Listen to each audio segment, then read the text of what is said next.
हम लोगों की एक समस्या रही है जो आज तक सॉल्व नहीं हो पाई है। हम अपनी डेली लाइफ को कैसे मैनेज कर पा रहे हैं, ये डिपेंड करता है हमारी फोकस पर, हमारी अटेंशन पर। रोज 8 घंटे प्रैक्टिस करेंगे तो 30 दिन बाद कौन ज्यादा बेटर परफॉर्मर होगा। मान लीजिए 6 घंटे सोते हैं और बाकी का बचा हुआ टाइम ये सोचते में निकल जाता है कि आगे क्या करना है। कोई काम हमसे ठीक से हो या ना हो, लेकिन डिस्ट्रैक्शन हम बहुत अच्छे से कर सकते हैं। हम कुछ सामान लेने जा रहे हैं, जाते जाते उसे भूल जाते हैं कि क्या सामान लेना था, क्योंकि हमारे दिमाग में कोई तीसरी बात चल रही थी। अगर आप पब्लिक डीलिंग कर रहे हैं तो आपका पूरा ध्यान पब्लिक डीलिंग पर होना चाहिए। हमारा दिमाग एक बार में सिर्फ एक ही विचार को प्रोसेस करता है और इसी प्रैक्टिस को हमें दोहराना है। सिर्फ इतना ही करना है कि आप उस अंग को अच्छे से महसूस कर सकें बिना उसे हिलाए। और पूरे शरीर पर पड़ता हुआ एनर्जी का हल्का हल्का सा दबाव या खिंचाव या किसी भी तरह की सेंसेशन, आपको बस ये ध्यान रखना है कि आप अपनी चेतना को, अपने होश को कहां पर जाने दे रहे हैं। ऐसा करना इसलिए जरूरी है क्योंकि आपकी एनर्जी जो अपवर्ड उठ रही है, अचानक से धरती पर पैर रखने से वापस से डाउनवर्ड हो सकती है। खासकर स्टूडेंट्स के लिए ये प्रैक्टिस बहुत ज्यादा फायदेमंद है।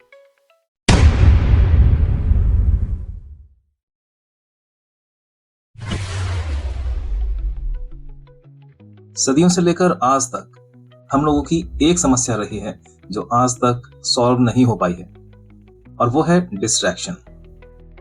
क्या होगा अगर हम इस डिस्ट्रैक्शन को कंट्रोल कर पाएं? हम सभी के पास एक जैसी चेतना होती है, एक जैसा कंसंट्रेशन होता है। फर्क है तो सिर्फ हमारी प्रायोरिटीज का, हमारी ड्यूटीज का। हम अपनी डेली लाइफ को कैसे मैनेज कर पा रहे हैं, ये डिपेंड करता है हमारे फोकस पर, हमारी अटेंशन पर, हमारे कंसंट्रेशन पर। अगर मैं आपसे ये कहूं कि आप और मैं 30 दिन तक स्विमिंग की प्रैक्टिस करें, तो 30 दिन बाद हम दोनों में से कौन ज्यादा बेटर होगा, ये कहना ज्यादा मुश्किल नहीं है, क्योंकि हम दोनों जानते हैं कि हम दोनों की, यानी कि आपकी और मेरी परफॉर्मेंस में कुछ खास फर्क नहीं होगा। लेकिन अगर मैं ये कहूं कि 30 दिन तक मैं 1 घंटा प्रैक्टिस करूंगा, रोज 1 घंटा प्रैक्टिस करूंगा, और आप रोज 8 घंटे प्रैक्टिस करेंगे, तो 30 दिन बाद कौन ज्यादा बेटर परफॉर्मर होगा। अब रिजल्ट आपके सामने है, आप क्लियरली जज कर सकते हैं, बता सकते हैं कि जिसने 8 घंटे 30 दिन तक रोज प्रैक्टिस की है वही ज्यादा बेटर होगा।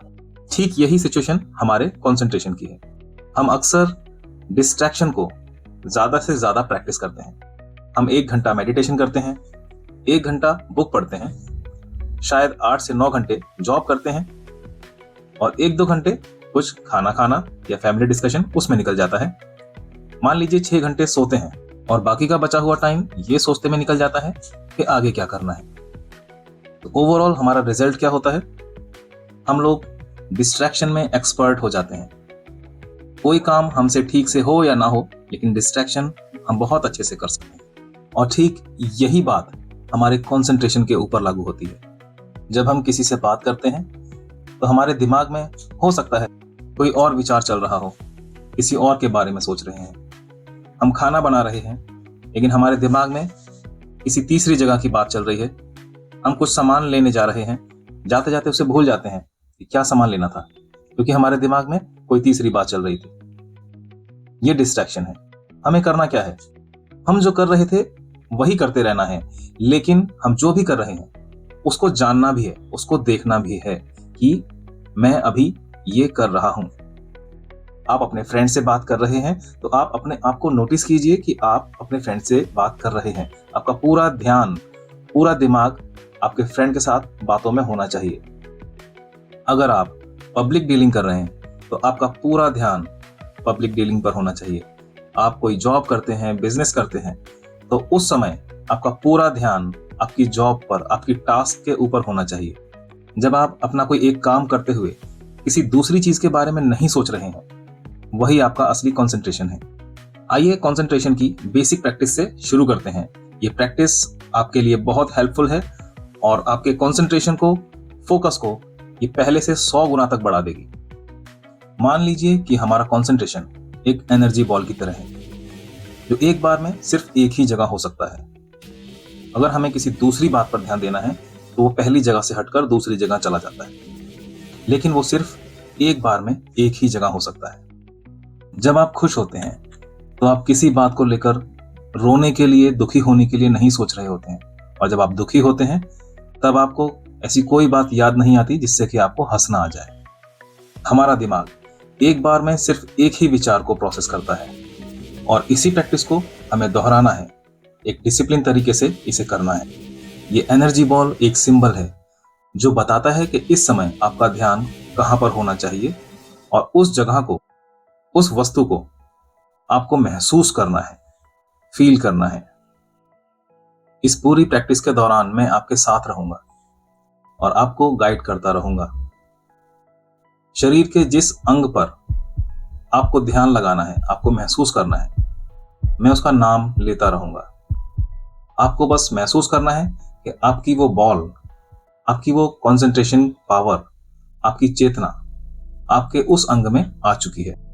सिर्फ इतना ही करना है कि आप उस अंग को अच्छे से महसूस कर सकें बिना उसे हिलाए। शरीर में कोई मूवमेंट नहीं करनी है। अपनी स्पाइन को सीधा करके बैठ जाएं एक शांत सी जगह पर, और इससे कोई फर्क नहीं पड़ता है कि आपके आसपास में किसी भी तरह का कोई डिस्ट्रैक्शन है या नहीं है। आप किसी भी जगह पर बैठ सकते हैं। आपको बस सीधा बैठना है। अपने फोकस को, अपनी एनर्जी बॉल को याद रखना है कि वो कब किस जगह पर होनी चाहिए। शांति से बिना हिले बैठें और 2-3 बार लंबी लंबी सांसें अपने पेट में, अपने नेवल में खींचें, अपनी नाभि में भरें और धीरे धीरे उसे बाहर निकाल दें। बार और लंबी सांस खींचिए और उसे अपने नेवल तक लेके जाइए और बाहर निकाल दीजिए। एक बार और गहरी सांस, उसे थोड़ी देर होल्ड कीजिए, अपने अंदर होल्ड कीजिए और अब उसे बाहर निकाल दीजिए। रिलैक्स, धीरे धीरे। अब जैसे जैसे मैं आपके किसी भी बॉडी पार्ट का नाम लूंगा, आपको सिर्फ उस बॉडी पार्ट को फील करना है, अपनी उस एनर्जी बॉल को वहां पर पहुंचाना है। अब फील कीजिए अपने सिर के ऊपर एनर्जी बॉल को, अपने फेस पर, पूरे फेस पर, अपनी गर्दन पर महसूस कीजिए, अपनी छाती के बीचों बीच, आपके लेफ्ट कंधे पर, आपके राइट कंधे पर, आपकी राइट कोहनी पर, आपकी लेफ्ट कोहनी पर, आपके लेफ्ट हथेली पर, अब राइट हथेली पर, आपके नेवल के अंदर, नेवल के पास, आपके मूलाधार में, आपके बेस चक्रा के पास, आपके लेफ्ट घुटने पर, आपके राइट घुटने पर, आपके राइट टखने पर, आपके लेफ्ट टखने पर, आपके लेफ्ट एड़ी में, तलवे में, आपके राइट एड़ी और तलवे पर। अब वापस आपके लेफ्ट तलवे पर, आपके लेफ्ट टखने पर, अब आपके राइट टखने पर, आपके राइट घुटने पर, आपका लेफ्ट घुटना, मूलाधार,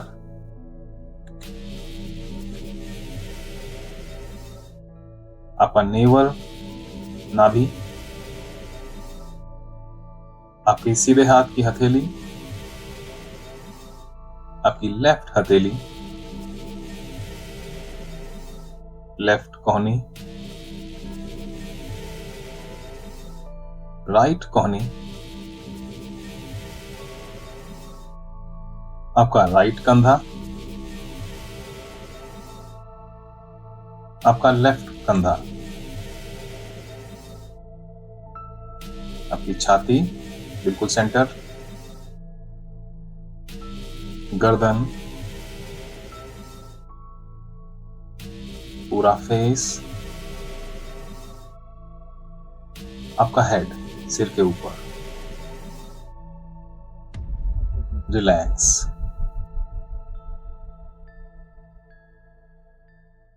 रिलैक्स बैठे रहें, बिल्कुल शांत बैठे रहें। अब आपके क्राउन चक्र पर ध्यान दीजिए। हेड के ऊपर, माथे पर आज्ञा चक्र, गर्दन में विशुद्धि चक्र, छाती पर अनाहत चक्र, आपके नेवल से थोड़ा सा ऊपर मणिपुर चक्र, स्वाधिष्ठान चक्र आपके नेवल से थोड़ा सा नीचे, मूलाधार चक्र आपके योनि मार्ग के पीछे।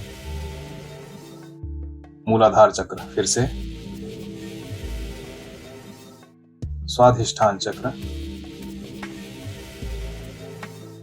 मणिपुर चक्र, अनाहत चक्र, विशुद्धि चक्र, आज्ञा चक्र, सहस्त्रार चक्र, क्राउन चक्र। और अब अपने चारों ओर इस एनर्जी के दबाव को फील कीजिए। आपको फील होगा आपका पूरा शरीर, अपने पूरे शरीर को फील करना है और पूरे शरीर पर पड़ता हुआ एनर्जी का हल्का हल्का सा दबाव या खिंचाव या किसी भी तरह की सेंसेशन, या फिर पूरी बॉडी में होता हुआ ब्लड सर्कुलेशन। शांति से बैठे बैठे इस ब्लड सर्कुलेशन को, इस वाइब्रेशन को फील करते रहें।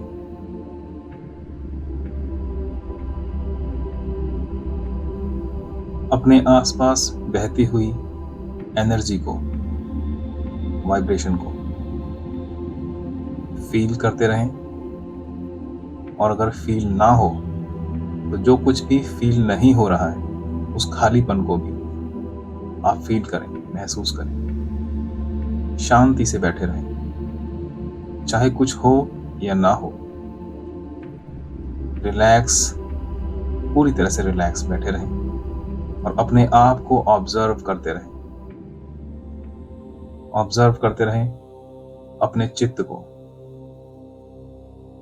ऑब्जर्व करते रहें अभी आपका मन कहां पर है। मन के पीछे नहीं भागना है। मन जहां जाए उसे जाने देना है।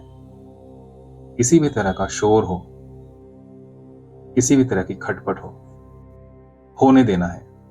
यह होना जरूरी है। आपको बस ये ध्यान रखना है कि आप अपनी चेतना को, अपने होश को कहां पर जाने दे रहे हैं। ज्यादा से ज्यादा समय अपने होश को, अपनी चेतना को अपने ही पास रखें, अपने आसपास ही रखें।